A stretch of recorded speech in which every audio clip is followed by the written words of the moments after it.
Welcome to the One Mindful Minute, your very oasis of daily well-being in the busy world. You may already know you have the power to transform your world, but have you fully tapped into it? In this podcast, I'll share how to unlock the power to enhance your life through the art of living well.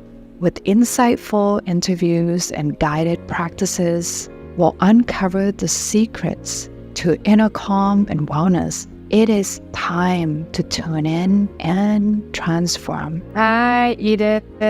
So in this episode, I have Edith with me. She is a biocuration scientist and a mom of 3. Welcome, Edith. Hi.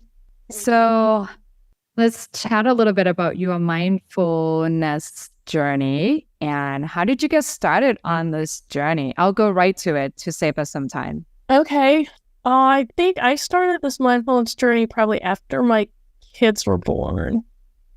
And I found I was really a lot more stressed out and short-tempered, and I was trying to start becoming more mindful so I would be more patient in my interactions with them, and being, less reactive and more present and more just focusing on what we're doing versus thinking about what might be happening in the future or all of the things that I had to do for work and for taking care of the kids and all that stuff. So I think that's when I first started thinking about mindfulness and being present. And what form of mindfulness did you start out with? Do you remember? I know it's been a while because your kids, your firstborns are in college now. I guess that was 18 years ago. So, well, it was probably 17, 16 years ago. But the first introduction I had to mindfulness and being mindful in day-to-day, practice was Jon Kabat-Zinn's book, one of his mindfulness books. I think a friend of mine had recommended that. And then also through work, there's a wellness program. So they have a lot of they had some mindfulness programs. So I think I signed up for one, and that's how I got the book, started reading the book. But, I think with toddlers, it was hard for me to actually finish the program, but I still started with some of the thinking and reading some of the practices. And then periodically over the years, I've done different workshops and seminars, some focusing specifically on mindfulness while you eat, eating mindfully or mindful eating. Yeah. And that, and also there's one, a weekend where we did learned different practices, walking, I think they're more meditation, walking meditation. So just slow walking and focusing on your steps and listening to what's around you. But yeah, that's so, the Jon Kabat-Zinn's, I think he's one of the gurus or something. So that was the first book that I had read about mindfulness. Yeah, I think he learned that from Buddhism, if I'm not wrong on this topic. Yeah, probably. But I think, I feel like his name is one of the ones who's popularized that whole movement or something like that. Yeah, and didn't he goes into Harvard and be a part of the research there as well? I think that sounds right. That sounds right, but it's been so long since I've read his book. I think I still have it on my bookshelf. I haven't really followed his work because I grew up Buddhist, so I feel like it's already ingrained in my blood. Yeah. I wish it was ingrained in my blood. I was forced to be mindful growing up. So I'm like, maybe I'll get to his book later on since I moved to the West, right? Being in Asia is it's like you're just being forced into it. And if you don't do it, the society would just make you do it and make you be mindful in a lot of ways, right? So you were a stressful mom with young children and also have to work full time. And how did practicing mindfulness change or support your journey of being a mom, a working mom, busy working mom? So I think that it helped me, being mindful has helped me be more patient and be more patient, not just with my kids and with different situations, but also I think with myself. I mean, we all tend to be really hard on ourselves. And I think with meditation and with trying to be present and mindful about and purposeful about what you're doing can help with just being more forgiving and graceful with everybody around you, including yourself, and being able to move through life and think a little bit more judgment-free, and I think I'm hoping kinder. Well, I think you are kind, but yeah. But your children, your children maybe, think something else, right? Because since I've known you for the last, few years now? Yeah. You at least a few. Yeah, you always been, you always been really nice and kind and mindful with everything. But your children who live with you might see you differently, right? Yes, I mean, I have been told that I yell a lot, but I feel like it also could be a product of age as you get older, you are more accepting of things and things, and I think you learn also that things are beyond your control and not trying to control things, not trying and just accepting. I guess I think a lot of the stress, in addition to being like, oh my gosh, I have so much stuff to do, is that you have expectations of how things are going to go. And if you are mindful of your thoughts and mindful of what's going on and present, you may have these expectations, but you're also able to say, okay, I have these thoughts, but that's me. And that's what I'm thinking, but the situation is the way it is, and I have to just accept it and not get angry or disappointed about things, because I guess things are what they are, and a lot of things you can't control, so you just need to accept them. And I think that's part of getting older, and also being present and just seeing what's there and accepting it as it is versus what you would want it to be or trying to change it somehow, right? That's a big step, though, don't you think? I mean, that's a lot of awareness that you have to bring into that moment in order to tell yourself you just have to accept it, right? I mean, right. And there are so many times when I failed.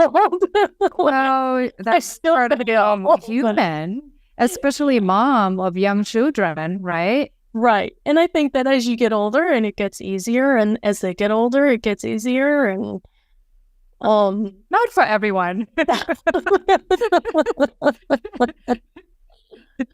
That's funny. But yeah, no, I think it's taken me a long time. I mean, I'm 50 years old. It's taken a while, and I'm still working on it. Oh, we are all work in progress, especially in this journey of mindfulness and living more of a present life. We don't wake up and thinking we're going to face our challenges we just kind of hope it's going to be a better day than yesterday. Yeah. Right? Yeah, and every day is new. So Yeah. you always have a chance to do better. Totally. So, okay, I'm going to ask you, how has mindfulness been supporting you at work, since I know your workplace actually offer pretty good mindfulness or wellness program? How has that been supporting you? So, I mean, for the work, you could just talk about, the work life. It's good because we just talk about personal lives, so now we just get into work life. It helps in that it's helped with the work in that when it works, I can be more efficient and, just laying out my day and focusing on my task at hand, and either until it's done or, I've also, at least for work, I'll set like 15-minute goals. So just short amounts of time where I can just focus, knowing and breaking my day up and knowing that, okay, I can just work on this, see how I am at the end of that time, and then focus on and then either continue doing that task or switching to another. Because I think you've probably read all those studies. It's like you can't multitasking is a myth. You can't really multitask. So, and the amount of energy it takes to switch between tasks is, you waste a lot of time switching between tasks, your brain. So I think being mindful of helps with focus on whatever task I'm doing. So it's been supportive. Yeah, it has been supportive. And you're able to be more productive at work. Yeah. Or during the work hour. During the work hour. Specific. Yeah, definitely. And I think that having those programs at work and it's also been able to help with the work-life balance, right? Because you can focus, you can be mindful and present at work, and then when you're at home doing your stuff, you can be present there, and then just kind of being able to focus on each part of your life helps with that balance. So you're not thinking about what's going on at work while you're at home dealing with family stuff, right? Totally. And as a senior scientist at work, can you put in a percentage for me, approximately, how many people are actually taking the time to participate in the wellness program that the company is providing for the whole department? That's a good question.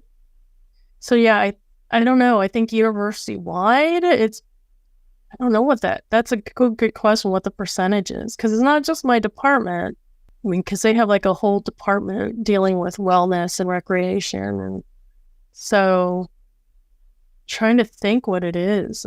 I think there's like a high percentage. I think it's got to be more than, I want to say 3/4 of staff probably. But I don't know. I don't know those numbers exactly.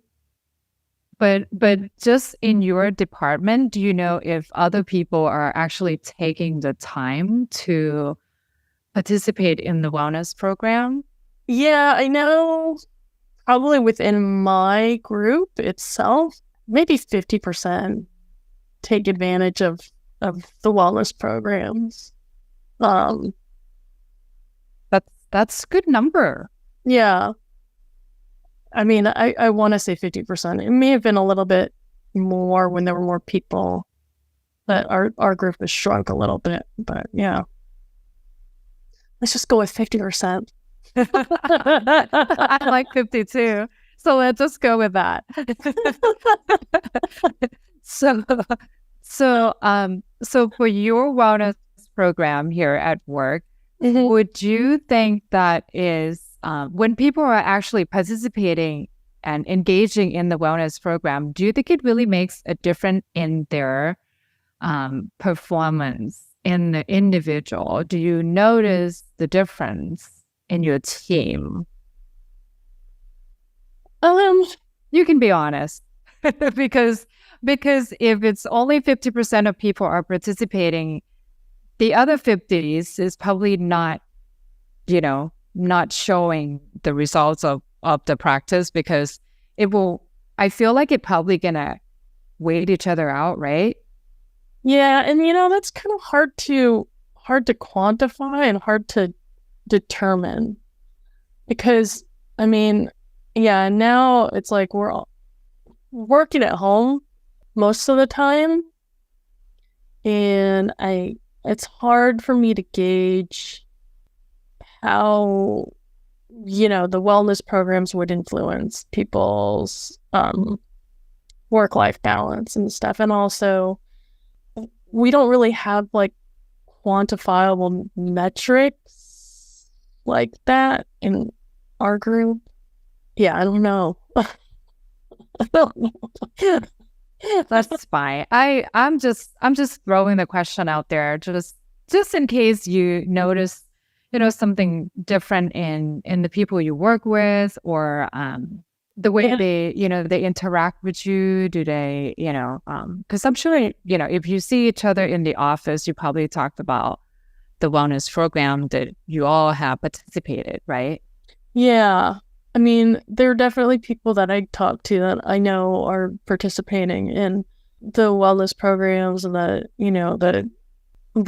the exercise classes and things like that. And then there's other people that I haven't talked to about it, or who probably don't. Well, I guess like one thing I'll say I notice is like the people that I know participate in the wellness programs definitely have like their work-life balance seems better, maybe they're less stressed than people that I'm not sure do. Yeah, because you don't know what's going on in their personal life, right? After the work hour. Right. You only know them between 9 to 5, so it's hard to speak for the whole team, but yeah. I'm just going to take advantage of your senior position and asking you this question. Just because I have senior in my title doesn't mean that I actually have any. Like I don't really have a team that I lead, so it's like we're all kind of equal. So like I don't have people who report to me. But that's good, because everybody is still comfortable around each other. They don't have to have their guards up, right? So yeah.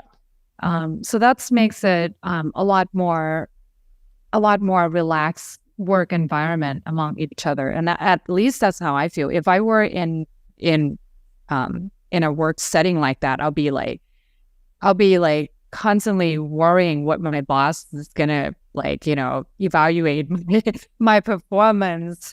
Am I doing well? Am I not doing well? Right? I'll be so scared if I'm productive enough or not. Right? Right. Yeah. So I think that's a very supportive work environment to not put each other into more stress than what it needs to be in the workplace. My next question to you is now on your personal daily routine, what do you do as a part of your mindfulness, your wellness practice, your part of your lifestyle, something that you know that you do consistently, or is your go-to when you stress and you just like, okay, I know I'm stressed, I'm going to do this and it's going to help me relax, take my mind off of whatever it is that's stressing you out? Yeah. So, daily, unless, sometimes on the weekend I don't do it, but most days I walk the dog in the morning early. And I mean, that's part of our routine. That helps, get me out of bed, get out of the house. Yeah, especially when you work from home, you just want a good reason to step out of the house. Yeah, exactly. And it's good, wakes you up and then gets you, moving. So that's good. We go for maybe 30 minutes, 45 minutes. And I try to do yoga at least a few times a week, assuming that my meeting schedule allows it. I'll try to do yoga at least 3 times a week. And then that helps me be more present and kind of chills me out a little bit. Like my brain kind of slows my brain down to not have that monkey mind or you're just going everywhere. And there's a lot of other things that I would like to incorporate that I always start to, and then they kind of fall by the wayside. And there's definitely things where I'm like, oh, I should start this up again. I should start that up again. I should, I want to write. I had for a while just daily in my planner, just write like a simple what I'm thankful for that day or a gratitude thing.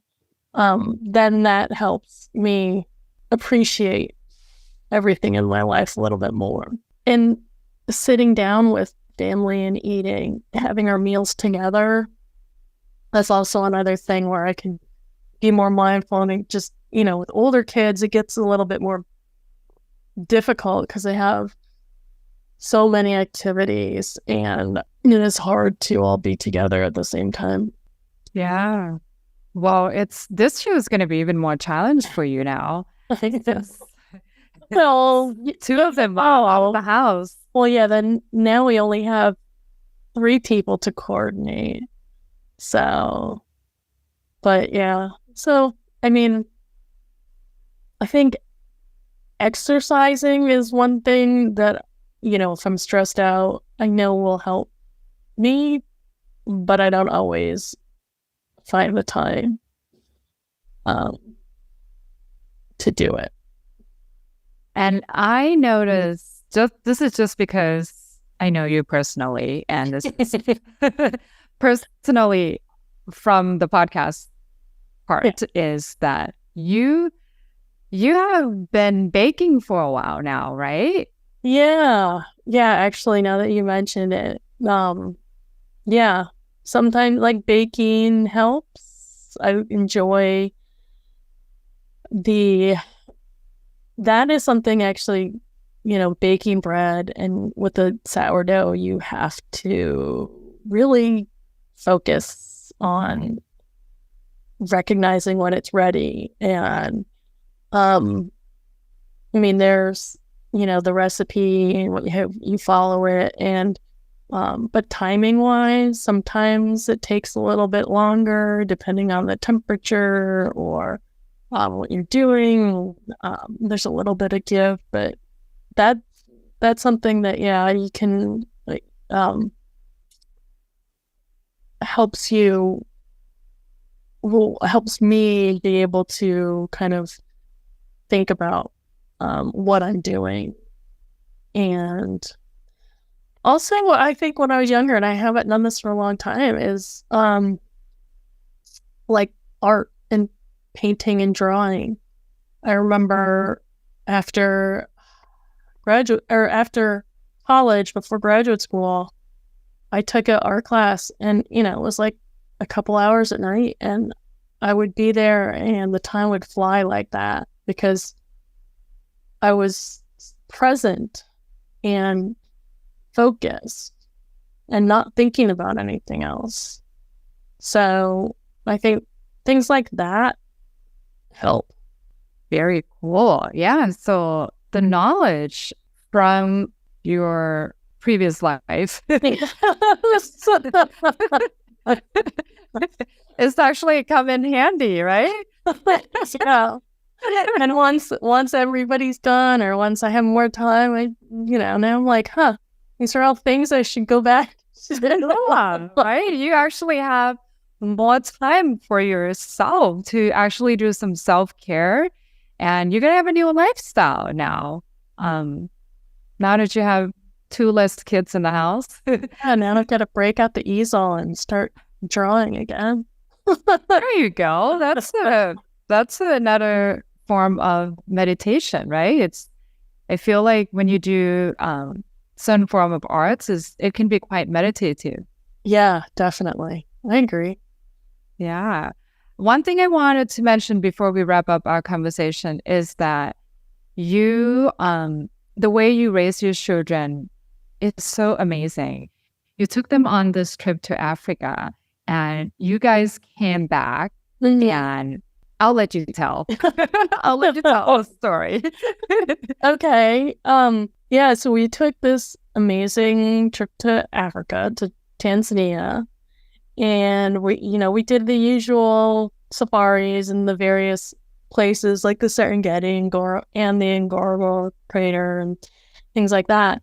But then we also built in a day where we volunteered at a school, and we donated school supply. We brought school supplies. We brought soccer balls. We donated money to feed the whole school lunch, because they don't always get lunch. The tour group that we were with, they're associated with this school, or they have a connection with this school. And they feed every kid breakfast, so they have enough money that they just donate breakfast, and it's not a super healthy breakfast. It's just something with calories that can fill them up.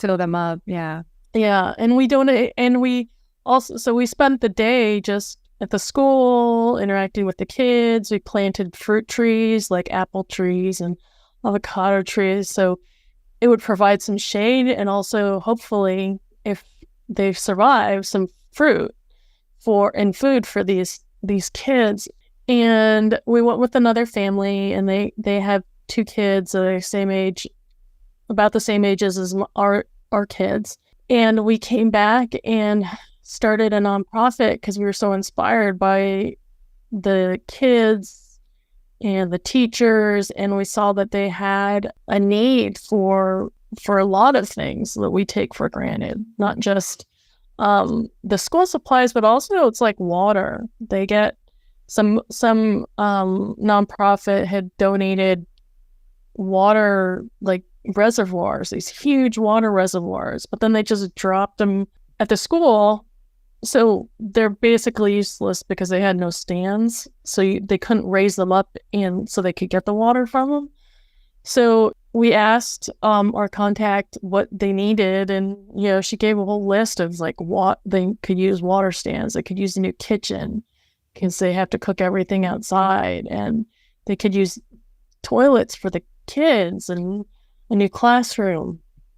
And so we started a nonprofit, and for the last 2 years we've had fundraisers. Like the first fundraiser we did was a crawfish boil, so we'll just have people come and pay a fee to come and eat, drink, and hang out with friends. And this year we did the paella, and we also had a silent auction. So and so we started this nonprofit with the kids. And you guys actually made the kids do the work.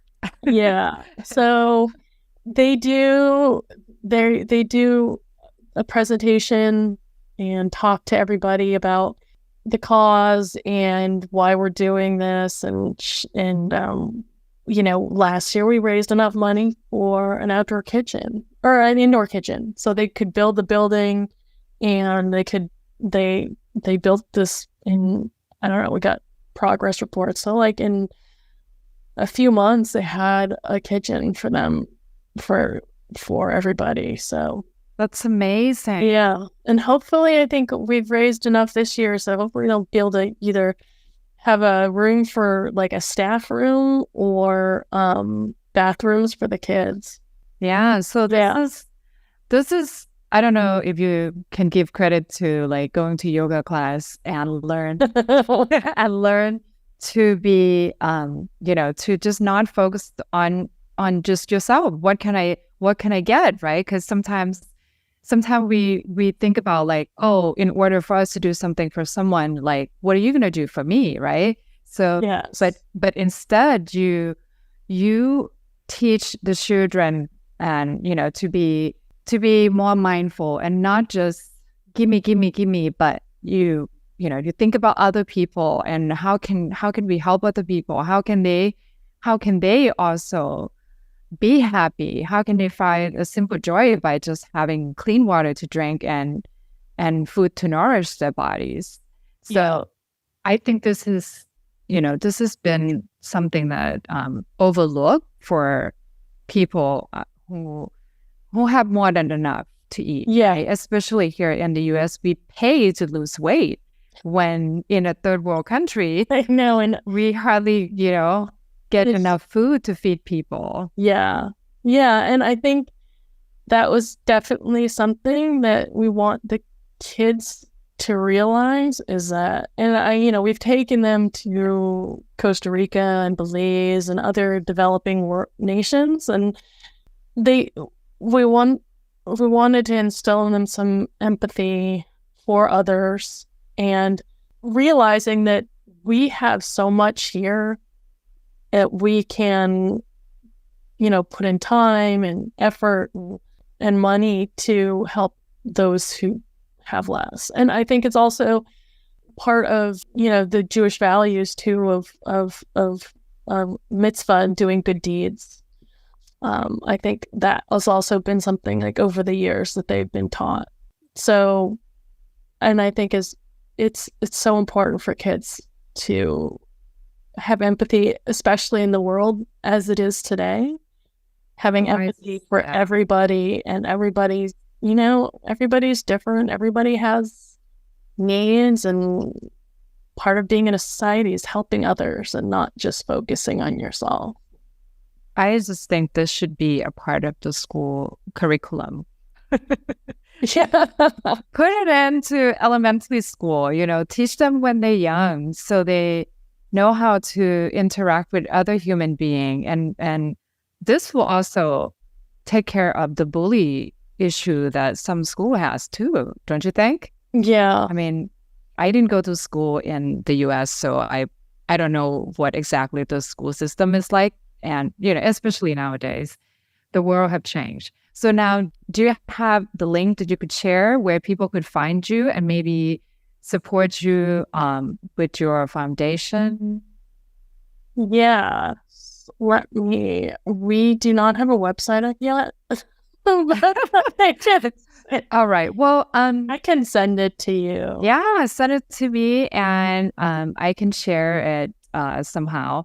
Yeah. Or do you have a social media channel that you dedicated to your foundation?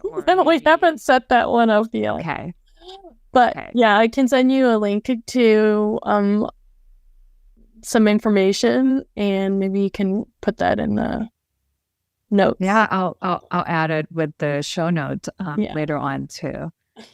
Thank you so much. I know this part I totally forgot, and just now, when I was thinking about wrapping up, and then I just remember that you have this event going on not long ago, and I was even there at your house eating. Yeah.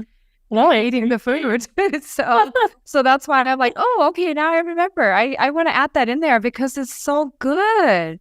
I mean, some parents are so busy, they don't have time to do something like this with their family. And I just want to throw it out there for other parents, other working parents like yourself that, that maybe come across this conversation that we have here. Well, yeah. And to give credit where credit is due, it's like I'm not doing this by myself, and our family's not doing it by ourselves. We have a whole other family, so we have like a team of 9 people that is doing it. And I think having the support of family and friends and you guys who come and support our foundation, it's amazing. And we couldn't do it alone. We can't, it takes a village to help and everybody. So, we really appreciate all of that. Yeah, thank you for, creating this so all of us can be a part of making the difference in the life of the people we probably never going to meet, but yet we still can create the impact, right? A positive impact in the people who are actually really, really in need, instead of we could spend the same amount of money going out to the restaurant around here because everything's just so expensive, and inflation, it's just like going crazy around here in the Silicon Valley area. So thank you so much, Edith, for your time. I know you have to go. We've been over time a little bit here. So I really appreciate you making the time, showing up, and willing to share your personal and professional journey here. And we'll be sure to add the link to your foundation. Hey, thanks so much, Vaughn. It's nice talking to you.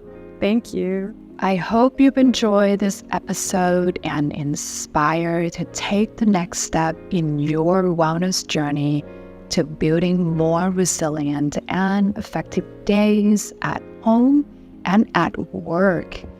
I want to invite you to get in touch with me to learn more about the customized wellness programs that could benefit your team, your organization, whether it be retreats, workshops, 21-day meditation challenge, you name it. Let us collaborate to supercharge your well-being today.